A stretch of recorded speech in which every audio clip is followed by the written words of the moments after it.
দাম্পত্য জীবনে টুকটাক সমস্যা হবেই, এটা প্রত্যাশিত। মনে রাখবেন, এই জিনিসটা যদি আপনি আগে থেকে মাথায় রাখেন তাহলে আপনার কষ্ট অনেকখানি দূর হয়ে যাবে। আমরা অনেকে আকাশ থেকে নেমে পড়ি, কি বলে এত বড় সাহস, এই কথা বলতে পারে কেন? ভাই আশ্চর্য হচ্ছেন কেন? এর চেয়ে বেশি কথা বলতে পারে, মাথা বাড়ি মারছে, আরে ভাই ছুরি মারে নাই যে শুকর আদায় করে। বুঝেন নাই কথা? একই কথা বোনদের জন্য প্রযোজ্য। আমার মা বোন যারা শুনছেন তাদেরকেও বলছি, আপনার স্বামীর একটা কথা শুনে আপনি আকাশ থেকে নেমে পড়ছেন, আকাশ ভেঙে পড়ছে মাথার উপরে, কি এটা বললো সে, আপনি ডিপ্রেসড হয়ে যাচ্ছেন। আরে বোন ডিপ্রেসড হচ্ছেন কেন? এটা কেন? আরো শক্ত কথা আপনাকে বলতে পারে, এটা আপনি মাথায় রাখেন। কারণ দিন শেষে তিনি মানুষ, তার ভুল হতে পারে, একটা সময় তিনি তার ভুল বুঝতে পারেন। দাম্পত্য জীবনে যদি স্বামী স্ত্রী উভয়ে যদি ধৈর্যশীল না হয়, সবরকারী না হয়, হুটহাট রিয়াকশন করে ফেলে, কখনো দাম্পত্য জীবনে সুখী হওয়া সম্ভব নয়। মনে রাখতে হবে, একসাথে থাকতে গেলে, দুইটা পাতিল একসাথে থাকতে গেলে টুনটান লাগে না, বাধে হয় না? আপনার কাছে যদি কেউ এসে গাল গল্প দেয়, দেখবেন অনেকে গাল গল্প দেয়, গাল গল্প দেওয়া লোক আছে না নাই? ভাই 30 বছর সংসার করেছি, জীবনে আমাদের একটা কথা হয়নি, ডাহা মিথ্যুক, এ লোক ডাহা মিথ্যুক। আপনার 50 বছরের সংসারে কোনো বিষয় হয় না, হ্যাঁ ঝগড়া করেন না সেটা ভিন্ন বিষয়, কিন্তু ভিন্ন মত হবে না, দ্বিমত তৈরি হবে না, নিজেদের মধ্যে ভুল বোঝাবুঝি তৈরি হবে না, একবারও হবে না জীবনে, অসম্ভব।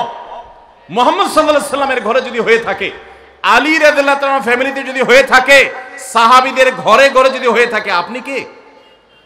মনে রাখবেন, এই সমস্ত ডাহা মিথ্যা কথা শুনে আপনি চিন্তা করেন, হায় হায় রে, তাহলে আমার বউটা এত ডাইনি। আর মহিলা চিন্তা করে, আমি স্বামীটা এত অমানুষ, কত বড় ডাকাত, দেখো তারা স্বামী স্ত্রী জীবনে কোনো কথা হয় না, আর আমার স্বামী ডেইলি একবার মা বাপ তুলে না গালি গালাজ করলে তার বাটের পেটে ব্যথা জমা হয় না। এই সমস্যাগুলো আছে না নাই? ভাইরা আমার, সবর করার জন্য, সবর করা সহজ হবে আগে থেকে যদি প্রস্তুত থাকেন যে এই সমস্যা হবে। আশরাফ আলী থানভী রাহমাতুল্লাহর নাম শুনছেন আপনারা? ভারত মহাদেশের এমন একজন আলেম ছিলেন, খুব বিচক্ষণ মানুষ ছিলেন, অনেক বিদগ্ধ মানুষ ছিলেন, অনেক বড় আল্লাহওয়ালা ছিলেন, নেককার মানুষ ছিলেন। তো থানভী রাহমাতুল্লাহর কাছে এক লোক এসে বলল, হুজুর আমার বাসায় যখনই যাই দরজাটা খুলতে দেরি, আমার মাথার উপরে আকাশ ভেঙে পড়তে দেরি নাই, যেটাই করি বাজার করে এনে তার হাতে দিলেও রাগ, রাখলেও রাগ, আমার সাথে সারাদিন শুধু ঘেউ ঘেউ করে, হুজুর আর সহ্য করতে পারি না, আমারে কোনো দোয়া দুরুদ আমল শিখায় দেন যে আমার এই বাসার অত্যাচারটা যেন থামে। তো থানভী রাহমাতুল্লাহ বললেন যে শোনো, তোমার একটা বুদ্ধি শিখাই দেই, দোয়া দুরুদ না।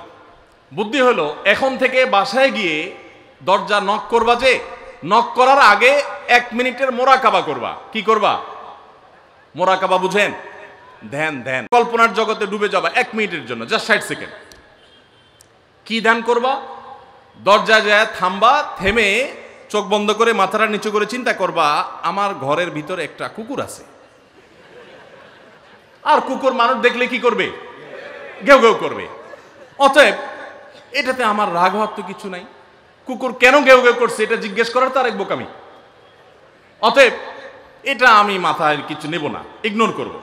কুকুর থাকলে কুকুর তো ঘেউ ঘেউ করবেই, এটা চিন্তা করে এরপরে বিসমিল্লাহ পড়ে নক করবা।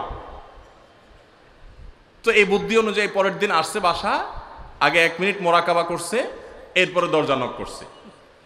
যথারীতি দরজা খোলার পরেই শুরু হয়ে গেছে যুদ্ধ। যুদ্ধ শুরু হয়ে যাওয়ার পর এই লোক অন্যান্য দিন সেও টুকটাক রিয়াকশন করে, হাতাহাতি, বকাবকি, দুই পক্ষ থেকে টুকটাক হামলা পাল্টা হামলা হইতো, কিন্তু আজকে সেই লোকটা আর হামলা টামলা তার করা দূরের কথা, উল্টা সে মিটমিট করে হাসতেছে, এবং একটা পর্যায়ে আর নিয়ন্ত্রণ করতে না পারে ফিক করে হাসেই দিছে। এবার বউ চিন্তা করতেছে কাহিনী কি, কারণ যারা ঝগড়া করে তাদের সাথে পাল্টা ঝগড়া না করলেও কিন্তু মেজাজ গরম হয়। কদিন আগে শুনছেন না পত্রিকা যে এক মহিলা স্বামীরে ডিভোর্স দিছে, কেন? কারণ স্বামী ঝগড়া করে না। কদিন আগে পত্রিকা দেখছেন। এই মহিলা যখন দেখছে স্বামী হাইসা দিছে, সে এবার ঝগড়া করে থামায়া বলতেছে, ঠান্ডা মাথা বলছে, কাহিনী কি বলো তো, তুমি হাসতেছো কেন? বল না না কিছু না কিছু না। সে তো বলবে না, স্বামী মনে করছে হয়তো অন্য কোনো কাহিনী আছে, কোনোভাবে উদ্ধার করতে পারে নাই। পরের দিন আবার সেম কাহিনী, আবারও হেসে দিচ্ছে। মহিলা চিন্তা করছে ব্যাপার কি, বলে না আজকে তো তোমার একদিন কি আমার একদিন, বলতেই হবে তোমার। কেন তুমি হাসতেছো আমারে? আমার ঝগড়ার বিনিময়ে তুমি ঝগড়া না করে হাসতেছো, অপমান করতেছো। আমার ঝগড়ার কোনো দাম নাই? আমি কি কথা বলতেছি না, এগুলো কোনো মূল্য নাই? যখন চেতে যাচ্ছে এবার বলতেছে, শোনো তুমি যেহেতু জোরই করতেছো, তাইলে আমি বলি, আমি গেছি এক হুজুরের কাছে, হুজুর আমার এই বুদ্ধি শিখাই দিছে, আমি সেই বুদ্ধি অনুযায়ী চিন্তা করি। এখন আমি চোখের সামনে যখন চিন্তা করি যে কুকুর গেউ করতেছে, আমার হাসি আসে। তখন বউ চিন্তা করে, কি বললা তুমি? তাহলে তুমি এই মনে করো আমারে? এবার থেকে বেচারে ঝগড়া করার আগেই তার থেমে যায়, চিন্তা করে হায় হায় আমি ঝগড়া করলে তো সে মনে মনে আমার ওইটা চিন্তা করবে। বুঝতে পারছেন? দাম্পত্য জীবনে একটু বুদ্ধিশুদ্ধি করে না চললে, শুধুমাত্র সোজা হয়ে দোয়া দুরুদ পড়বেন আর সব সোজা হয়ে যাবে, শুয়ের মধ্যে এত সোজা না।